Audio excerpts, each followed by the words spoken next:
UCF loses another winnable game, but the stats might shock you in this one.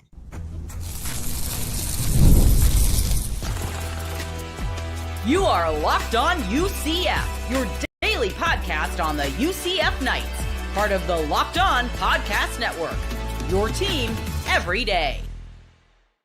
Welcome on into Locked On UCF, your daily UCF podcast. I'm your host, Mike G. Thank you so much for making us your first listen of every single day. Turn us up, turn us on.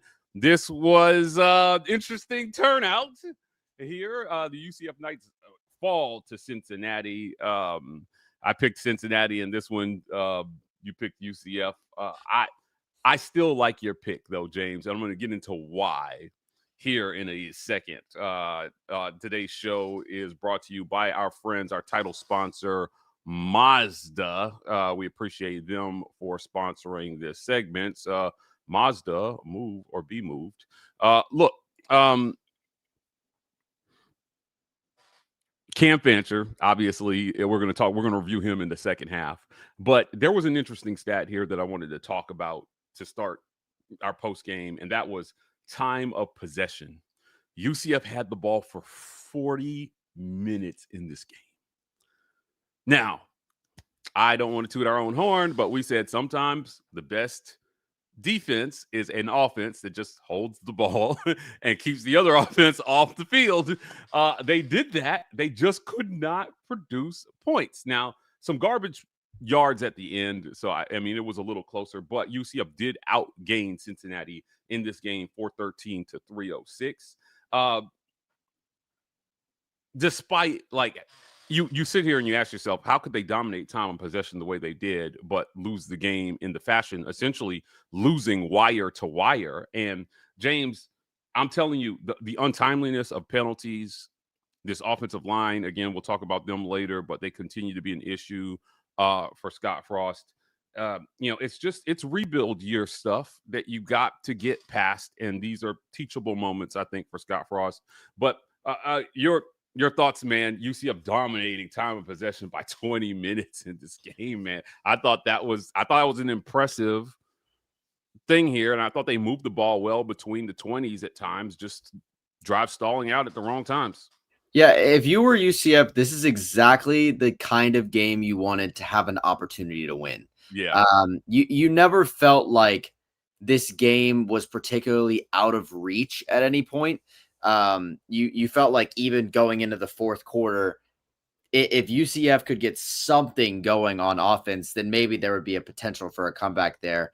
Alex Grinch playing some phenomenal defense when his defense was on the field, had an early coverage bust that I think inevitably kind of made Cincinnati feel a lot more confident in their offense. I would say in terms of pressuring Brennan Sorsby, they did a really solid job. In terms of stopping the run, they did a really solid job. A couple plays where you have a guy open and it's just like a coverage bust or just a good offensive scheme against the zone that we were running. But I felt like overall defense didn't really let you down on the Cincinnati team that's been averaging over 30 points a game. You held them to 20. That's what you needed to stay in the game. And offense, you talk about time of possession, winning the time of possession. In certain points, it felt like there was a lack of urgency, Mike. I mean, like you're trying to score with 8 minutes left in the game and you're running the football play after play after play, even inside the 4-minute mark. And then once they realized that maybe there was a chance they would score, they started throwing the football.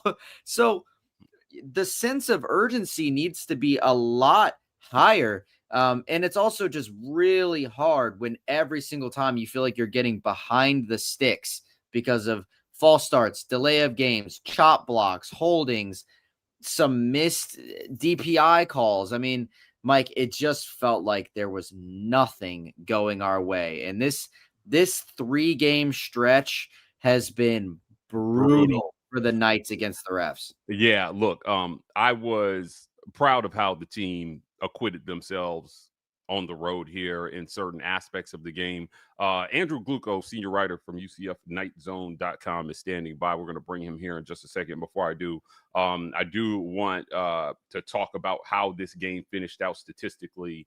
Cam Fancher was the offense today, 222 yards through the air with his arm, 108 yards on the ground on 20 carries, 5.4 yards per carry. He actually did a pretty good job, I thought, getting out and running the ball in spots when the offensive line would break down and there was nothing there. Myles Montgomery, a little bit of a tough day, only 56 yards on 13 carries. It's a paltry 4.3 yards per carry, but he did what he could.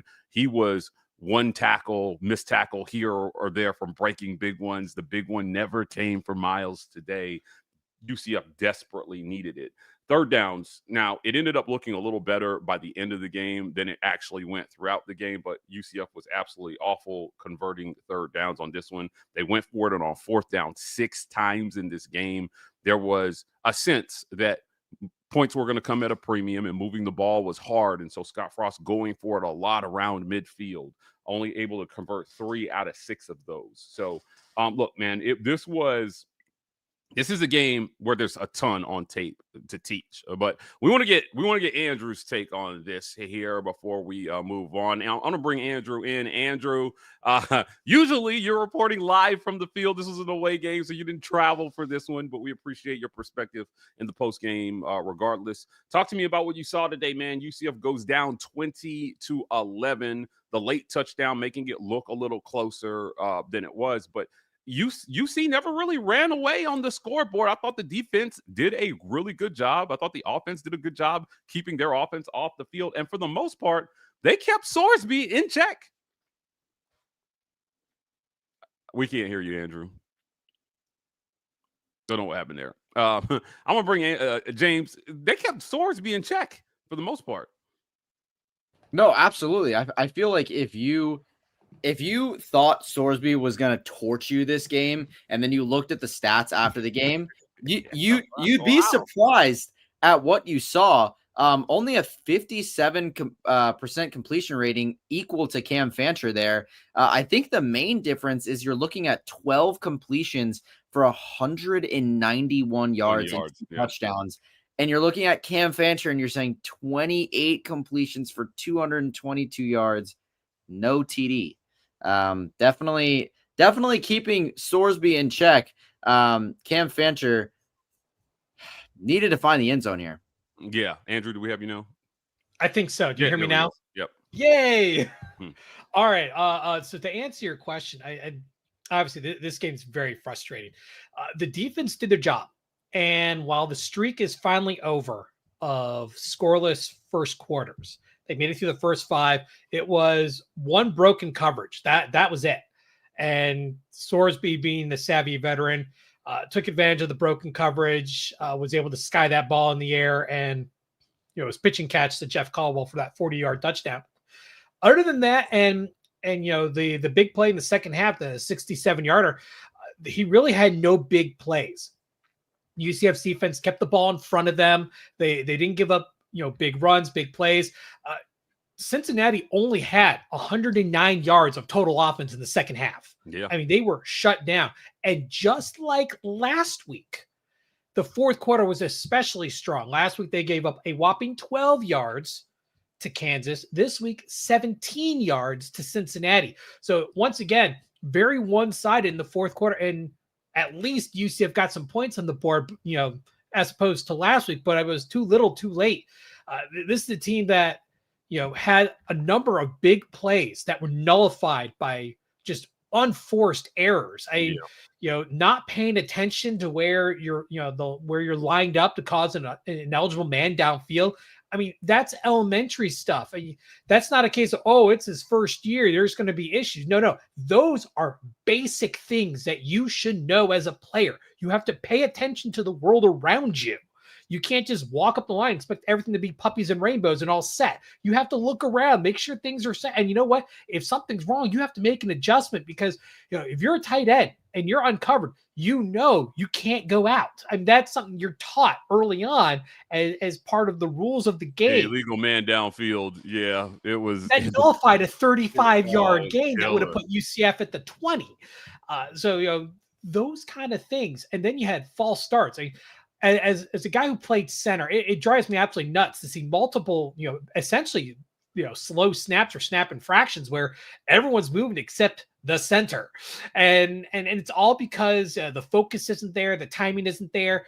There's no excuse. I mean, you play on the road, you deal with hostile environments. This is one reason why I don't like UCF's schedule. And they've done this multiple times where you have a bunch of home games for your non-conference. You get no real road test to kind of learn this stuff and get it knocked out before conference play. And by the time it comes up, it's in conference play and you're making these stupid, unforced errors each time. This is basic stuff. You're taught this. It's not a case of, oh, these are new players on the team, they need to gel together. No, this is stuff you already know how to do by the time you get to college. You learn this in grade school. You learn this in Pop Warner. You know, by the time you're done with high school, you've got this stuff down. Otherwise, you wouldn't be playing FBS football. This is a team that just they don't know how to win. They can't get out of their own way. And you know, if you're not frustrated, you should be, because this week and last week, very winnable games. They had, you know, the chances all in front of them. The defense did their job. They set you up to win. Yeah, Andrew, I texted James during the game, and I was like, I think it was like with the second quarter or third quarter, James, I was like, this is a winnable game. Like this is super winnable game.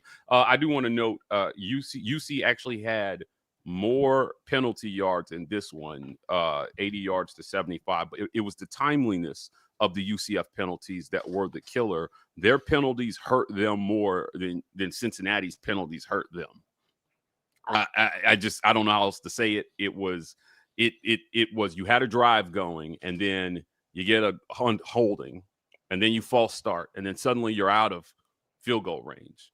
And those points don't seem like a ton, like impactful at the time, but at the end of the game where you have a chance to pull it within one score and maybe play football straight up at the end with 2 timeouts to try to get the ball back, you're onside kicking and you're doing all this stuff that, you know, I mean, I don't know. Like I said, there's a causality to things here that really hurt UCF. But look, Cam Fancher got the start. We're going to talk about him next. Before we do, I got a couple comments here. This is a live show, so we want to hear from you. Charles Paulin, guy, says, we can play any team in the league, but come on, penalties. The O-line is still a problem. Can we fix it? Not this year. I don't know. This is off-season work. I can't stress enough. This is off-season work. You have to scheme around this and try to find something. And I thought that they tried. Guys, before we move on to the next comment, I did want to get you guys' thoughts on this. I thought they did a good job trying to put in a quick passing game to neutralize the Cincinnati rush some, get the ball out of Cam Fancher's hand. And for the most part, he put some balls on the money that weren't caught in this one. There was a throw downfield. He had one big play downfield where the ball was underthrown. Ball was out. I don't know if you guys feel that way, but I thought the ball was underthrown. There was a few underthrown deep. Yeah, where he had, I think it was Wade and Charles James that had a step, and he just, you know, the ball was underthrown. If he puts it out if he puts it in the end zone, I think it's a touchdown. Savvy guy says UCF is buns, sloppy line play, poorly run routes, and missed placement on throws by Cam. Run game is mediocre. I did. You know, you talk about the details, guys. I thought that there were there were few plays that the routes were run short of the first down. Routes run absolutely improper depth, and you caught the ball, but you didn't. But again, you're punting because you didn't run the route to the right depth. And these detail things Scott Frost has got to work out. They're fixable. Those are the things that are fixable in my mind, but saw way too much of that today. Jake Rudd says PI on 3rd and 16 leads a Cincinnati drive and score. Absolutely brutal. In this one, again, they only put up 20 points in this one. I was shocked at how well this defense played today. I thought they did a great job. And Jake comes back again and says, this is Frost 2016 all over again. Inconsistent all over the offense and close game losses all season. 2 years from Kane Archer being the first alpha QB Scott's had since McKenzie. Patience, folks. I like the call for patience. Again, year one is going to be full of a lot of frustrating moments like this, but you can see the foundation for what they're going to build on, I think, and that's the important thing. But look, Cam Fancher got the start. We'll talk about how we felt Cam Fancher did here in this one right after a quick word from our sponsors. We appreciate you guys for tuning in. The Locked On UCF.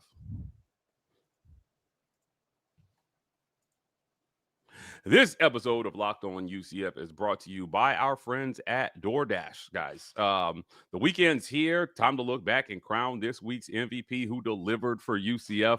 I think it was Cam Fancher. I think he played a good game. And just like you can win every Saturday with DoorDash streaks, Cam Fancher won the day for UCF offensively. And just like Cam Fancher delivered, DoorDash delivers for your Saturdays with DoorDash Streaks. You save every Saturday you order, stack it up all season, and you can save up to $250, including $100 in DoorDash credits. Order this Saturday. Keep the streak alive. Fuel your game day only with DoorDash Streaks. Terms apply. Promo period through 11/18. This episode of Locked On UCF is also brought to you by our friends at FanDuel, America's #1 sports book. Guys, we want you to get into the game with FanDuel. The NFL season is here, but college is here, and FanDuel has an offer you don't want to miss. Right now, new customers can bet just $5 and get $300 in bonus bets if you win. That's right. Pick a bet, put down $5, and if it hits, you unlock $300 in bonus bets to use across the app. So what are you waiting for? Visit FanDuel.com today to download the FanDuel app and get started. Put down $5. If it wins, you can win $300.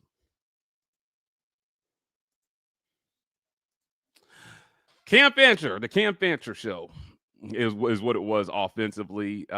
28 of 49. He threw the ball 49 times in this game for 222 yards. James, you kind of mentioned it. You know, Sorsby to 191 yards, just a lot more efficient, right? The dink and dunk game there was it was a volume game for Cam Fancher today, but he also added a very important 108 yards on the ground for UCF. I'm not sure Tayven Jackson gives you that. What do you guys think of how Cam played today? Does UCF have a quarterback controversy going into next week if Tayven Jackson is healthy? Yeah, without a doubt. I think Tayven could have gone today. He was dressed. He was ready. I don't know about Curry. I didn't see him on the sideline. He might have been over there as well. But Tayven was off the list of being questionable today. He was ready to go in case Cam did have an injury. I think you look at Cam as someone that's more experienced. You hope like in a tricky situation, Nipper, that maybe he can pull it out for you. And I think in a lot of big moments he did. I think you watched a quarterback go out there and perform as much as his surrounding crowd was allowed him to, essentially. I did think there were some big misses, like throwing into double coverage on 4th down when you had a wide open Jaden Nixon in the flat.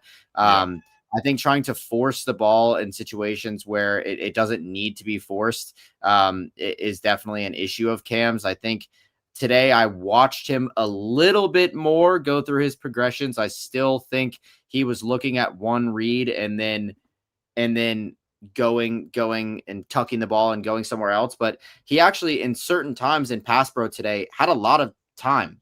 Now that does come from Cincinnati basically being like, we don't care, throw the ball, like, see what happens. We'll rush 3 or 4 guys. You guys have to defend it. I do think that Fancher played well today. I think he really was a warrior. I think he fought. I think any guy in this quarterback room is a warrior, and I think I've seen them all fight a lot to get extra yards. Tayven obviously has had some issues with reaching out for the first down or diving too early, but overall the guys fought through a lot of injury. I think you have the leadership part down. in terms of the three guys. I think where it genuinely comes down to is decision making, and when the going gets tough, the tough needs to get going, and it just doesn't seem like it's happening for the Knights. Andrew, we can't hear you. I think you're muted. It's been one of those days. Bad execution, right? Cam Fancher had the most complete game for any UCF quarterback this year. This was the first time they played a truly winnable game on the road. Kansas State was just, they manhandled UCF, just absolutely manhandled them. The game was actually closer than the score was. This was a game that UCF actually played really well. They outgained Cincinnati in 3 of 4 quarters. They out time of possession them in 3 of 4 quarters. They out total played them in 3 of 4 quarters. And Cincinnati out yards per played them in 3 or 4 quarters. That's the big X factor right there. Cincinnati was able to get those bigger plays. UCF just couldn't do it. They dinked, they dunked. But that's, a lot of fans, enjoyed watching Tayven Jackson play. Almost the entirety of Tayven Jackson's repertoire was dink and dunk. So what you've added is a similar pass scheme with a guy who can run. And Cam Fancher running for 100 yards is not unprecedented. This is his 4th career 100-yard rushing game. He's done it. Now, it's the first time since 2023 when he was still at Marshall. But this is a guy who's got some legs. And you're seeing why he was the starter going into game 1. Yeah, he was a little uneasy when things got started and then got knocked out of the game. But you're seeing why. He had the passing percentage that we look for. He was just shy of 60%, and it wasn't until the very end of the game where it kind of tipped below 60%. Most of the game it was over that 60% mark. He had the legs. It got to the point where Cincinnati was rushing 3 guys, and they're still getting through. I mean, this is how bad the protection was. Tayven Jackson would have been eaten alive.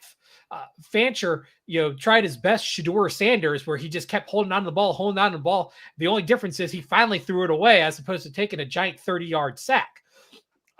This was a guy who was making something out of nothing routinely as this game went on, because most of those those run plays were pass plays that just fell apart because of coverage. The time he was sacked, he took 2 sacks. They were coverage sacks. The Cincinnati defensive backs did a marvelous job containing UCF's wide receivers. I mean, their defense was fantastic of holding it together, preventing those big plays. 28 completions, 222 yards. Yeah, it's not a lot, but it's what they were given.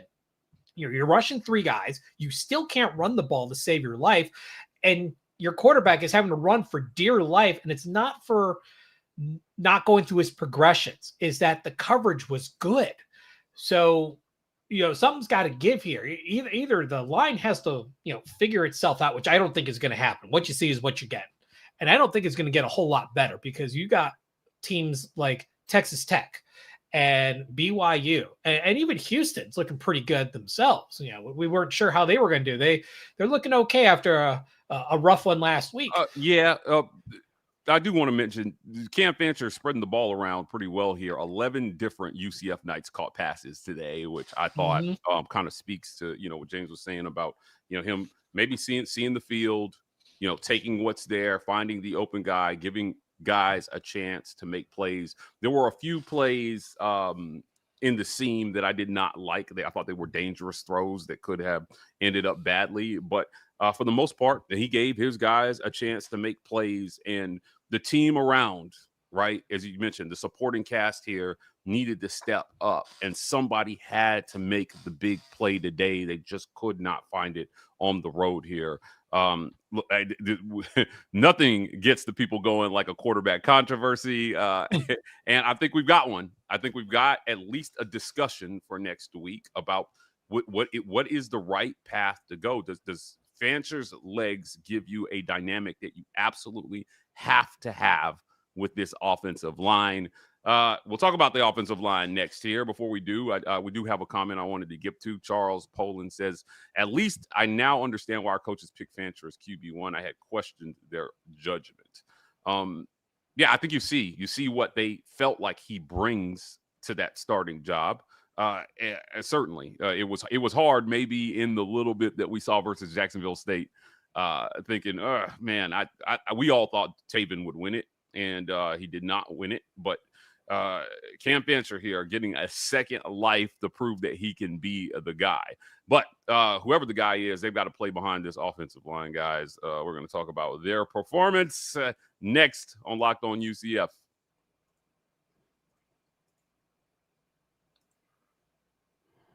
This episode of Locked On UCF is brought to you by our friends at Mazda. For those who believe it's not just about playing the game, it's about redefining it. There are moments to do more than just put points on the board. They move crowds, they move culture, and they keep the game moving forward. When you follow what moves you, the unexpected is only the beginning. And just like there's more to every highlight, there's more to every Mazda vehicle. Mazda, move and be moved. The offensive line. We're going to be talking about this, I think, for the rest of the season. If you're Scott Frost, you've got to find something that works for these guys. Paul Rubelt was getting his butt absolutely whooped at points in this game. I thought Cam Fancher did a great job, all things considered. But when your line is performing the way they are in pass blocking, guys, it fundamentally changes the way you call offense.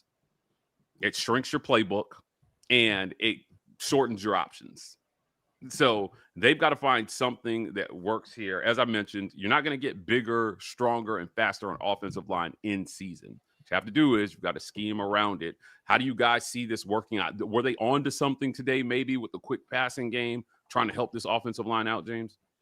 I find it interesting because Paul, like you mentioned, like there were multiple times that you watch, and hopefully at some point we can get the all 22 because I would love to see like extended versions of this. But Paul was routinely behind the guy that he was supposed to be blocking, while the person that you're supposed to be blocking for has already moved on, and by that time that person's getting tackled. Someone else, Carter Miller. I mean, 4 or 5 horrid snaps today. Yeah. And the thing is like those 4 or 5 horrid snaps sometimes created plus plays because Cam Fancher just used his legs or dished it out. Like it was super off schedule. So good for Cam, but like really bad snaps. I don't know if he's a dead ball snapper, if he's a spiral snapper, but either way, snaps need to be better. And also I think in run blocking, I saw like there was opportunities, Mike. Like there were opportunities, but there needed to be a second or half a second more of a strain on these run blocks because Myles was that close about 8 or 9 times. Oh, it felt like almost every time he got the football, he was one block or one smidge of a strain longer on a block from a guy in front of him from breaking away. Someone that I thought did very well today in terms of what I at least got to see. I'm interested to look at the PFF, but Jabari Brooks had a decent day, especially he had a peel back block on somebody that was a legal block, but to create a hole for Cam, and he had a couple nice blocks for Myles. I would like to see him used as much as humanly possible. I know that for the past 2 years he's been on this team. I think he was a transfer from Sanford. But like I said, this O-line, you can't routinely have 4 to 6 false starts a game, especially in drives where you're almost in the red zone or you're in plus territory and you need those moments to score. UCF was 1-1 in the red zone today. They got in the red zone one time at the end of the game and they scored. The red zone efficiency has been shown to be there once they get there. The problem is between the 50-yard line and the red zone. and you can't make the mistakes that you made today. Yeah, too many drives stalled too far outside of the red zone, not giving UCF even a chance at a field goal here. Talk to me, Andrew, about this offensive line. As I mentioned, I don't think this is off-season work to me. You've discovered, I think, how much work you have to do in recruiting and where some of those NIL dollars need to go in the offseason. Go get linemen. Go get the finest linemen in the damn land, man, in the portal, and make sure that they are UCF Knights come next season, because you can't need Superman at quarterback in this league week in and week out and expect to win football games versus the better teams in this league. Well, if you look at the numbers, what's the second most expensive position group as far as individual players and NIL dollars? The offensive line. Yeah. You said yourself, you can't, it doesn't matter who your quarterback is. If he doesn't have protection, not much he can do. There's a couple of interesting things I want to point out. How many 3-and-outs did UCF have in this game? One. They had 1 3-and-out. They had one drive of 4 plays. That was the fumble. Everything else was 6 plays and longer.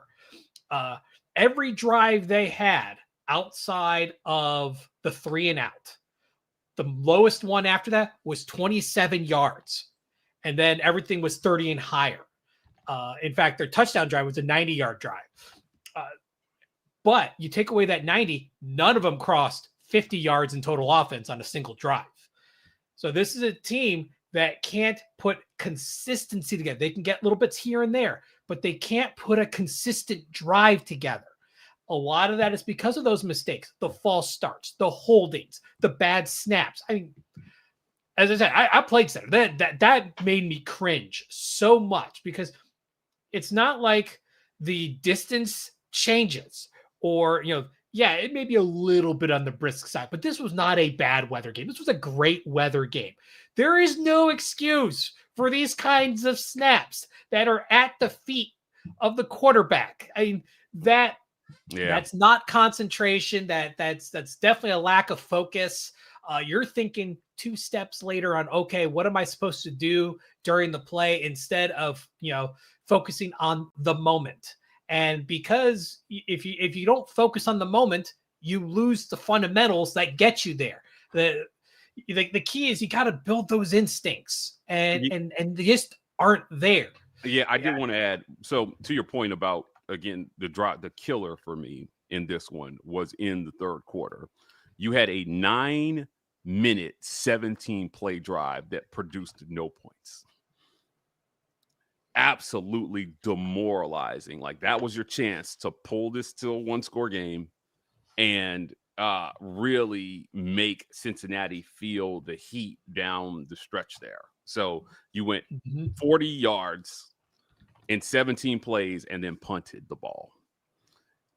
It's unbelievable. Yeah. I mean, I'm telling you, this is how they ended up dominating time of possession in this game. If you had shown me these stats but not a score, I would have told you UCF either won the game or it was a nail biter at the end.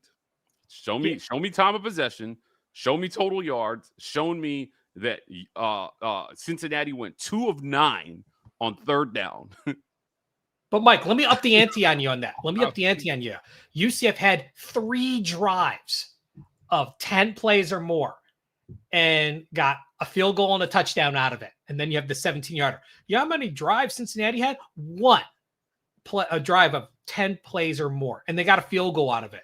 They were able to take advantage of the big play, and that plagued UCF because they shot themselves in the foot every single time outside of that ridiculously wonky 4th down conversion that was a tip drill for 10,000 yards. Other than that, and that's a fluke. That try to replicate that, you're going to be very hard pressed. Yeah. But these other plays, like the one to Black for 35 yards, I mean, that was pitch and catch. I mean, it was right on the money on a nice route across the field. That's the the stuff you're expecting to see. It's It's not like you just won the lottery on a play. That's what you're supposed to have happen. It's that you just keep shooting yourselves in the foot with stupid penalties. And, when I was talking about how we were talking about, UCF outdoing Cincinnati, 3 out of 4, they actually split in penalties when it comes to yardage. UCF had them, 2 out of the 4. It was half and half. However, it was the timing of these penalties. Yeah, Cincinnati had a bad pass interference call that led to UCF scoring, but I guarantee you there were more shoot yourselves in the foot moments by UCF versus Cincinnati. And I'm not one to complain about the ref because I know Big 12 is where refereeing goes to die, but they swallowed the whistle on a number of very questionable hits that could have been flagged and allowed UCF to maintain the drive. While conversely, UCF got flagged on some ticky-tack moves or ticky-tack contacts. Yeah, I wouldn't say the officiating was great in this one, but ultimately you didn't. I'm not too down on the skill players. I'm not. I'm telling you right now, the offensive line is the thing that they've got to figure out how to scheme around for this season. I think you are what you are at this point, unless Scott Frost is going to. I've seen a couple coaches do it where they'll pull their whole offensive line and put in freshmen because the idea is it cannot be possibly any worse than it is right now. So let's give somebody else a shot to see if we can have some cohesiveness here and eliminate maybe some of the dumb penalties that are holding us back. But look, again, there are positives to take away from this game. Defensively, UCF showed up, man. Alex Grinch's side of the ball showed up. Offensively, I think Scott Frost got a good idea of how far they are from being the type of team that they're going to want to be. The good news is I saw a lot of fixable things, a lot of very fixable things, and some of it is just going to have to be addressed in recruiting. You just need better players. And again, that's not meant to be disrespectful to anybody on the team currently, but you fired your coach for a reason. You made a change for a reason. And when a new coach comes in, he's going to have to recruit. Before we get out of here, we did have one more comment. PBJ729 said since he had 3 points the entire second half. That's it. A measly 3 points. The game never felt out of reach. And it was like, man, if they could just get a pick six or a fumble return for a touchdown or anything to go their way, guys, could have been right back in it. But the defense, I thought, did a phenomenal job. When you look at Cincinnati's drive chart, punt, TD, field goal, punt, field goal, punt. Yeah, I mean, Mike, these drives from Cincinnati, and I think Andrew said it, correct. They were taking advantage of the big play. And if you go look at the all 22, because I have seen just when they replayed it, live, there were a lot of moments where Cam Fancher missed the big play. It was there. DJ Black escaping downfield, Marcus Burke down the seam. There were times when the big play was there to be made and it was not taken advantage of. That's not to be said that we didn't get positive yardage on that play, but it's the difference between Brennan Sorsby checking it down for a 10-yard gain versus him seeing a guy who has a lot of green grass in front of him and giving it to that guy with blockers downfield. Now he's got a 60-yard play from his tight end that's out racing our defensive backs. It's those situations where you need to set yourself up for success. And I'm all for taking the play that is there, but you need to realize that on any given play, there can be nothing there, or there can be 3 guys open. It's not always the best idea to go to the guy that's open, but 3 yards in front of you versus the guy that's open and 30 yards in front of you. So I think there's a lot of positives to take away from today. If you're a UCF fan, you're looking at this and you're going, this is exactly like every other year that I feel like I've been a UCF fan in the past however many years. Because you're watching your team kill it in the first 3-4 games, and then you're watching your team get killed the rest of the season. And what I want you guys to know as UCF fans, it is okay to be angry. It is okay to be frustrated. It is okay to be like, why can't we win during a rebuild year? I feel your pain. I understand you, but you can't keep your head down as a fan. It is one of the most brutal things that you can do is turn your back on a team or turn your back on a coach, especially in their first year. You have to just look forward to the next one. This next game is a phenomenal opportunity for you to get one at home in October. It's in October? Yes, the 18th of October. You can break the 8-game losing streak in October with this one against West Virginia. Okay? It is a great game for you to get back on track, and then you got a couple difficult games ahead of you other than Oklahoma State, who you hope you beat. So, if you're a UCF fan, you got to just pick up your bags and keep moving along. You can't put your head down. I agree 100%, guys. Let me add a little something to that before we shut it down, Mike. This season's not over. It's far from over. And some of us older fans, we used to coin the term UCF in the game, where snatching defeat from the jaws of victory was an art form. We've seen this happen time and time again, where UCF played the better game, finds a way to lose it. This is a wake-up call, maybe, to the administration of saying, we need to change some of our philosophies. Like I said before, scheduling. They play cream puffs. You play soft home games. You're not ready for this kind of situation. No, this is a rivalry game. Cincinnati, UCF, they do not like each other. And those fans were fired up. It was a hostile environment, and it caused a number of issues. Not only did we have the center issues, the snapping issues, but their defense was timing the snap.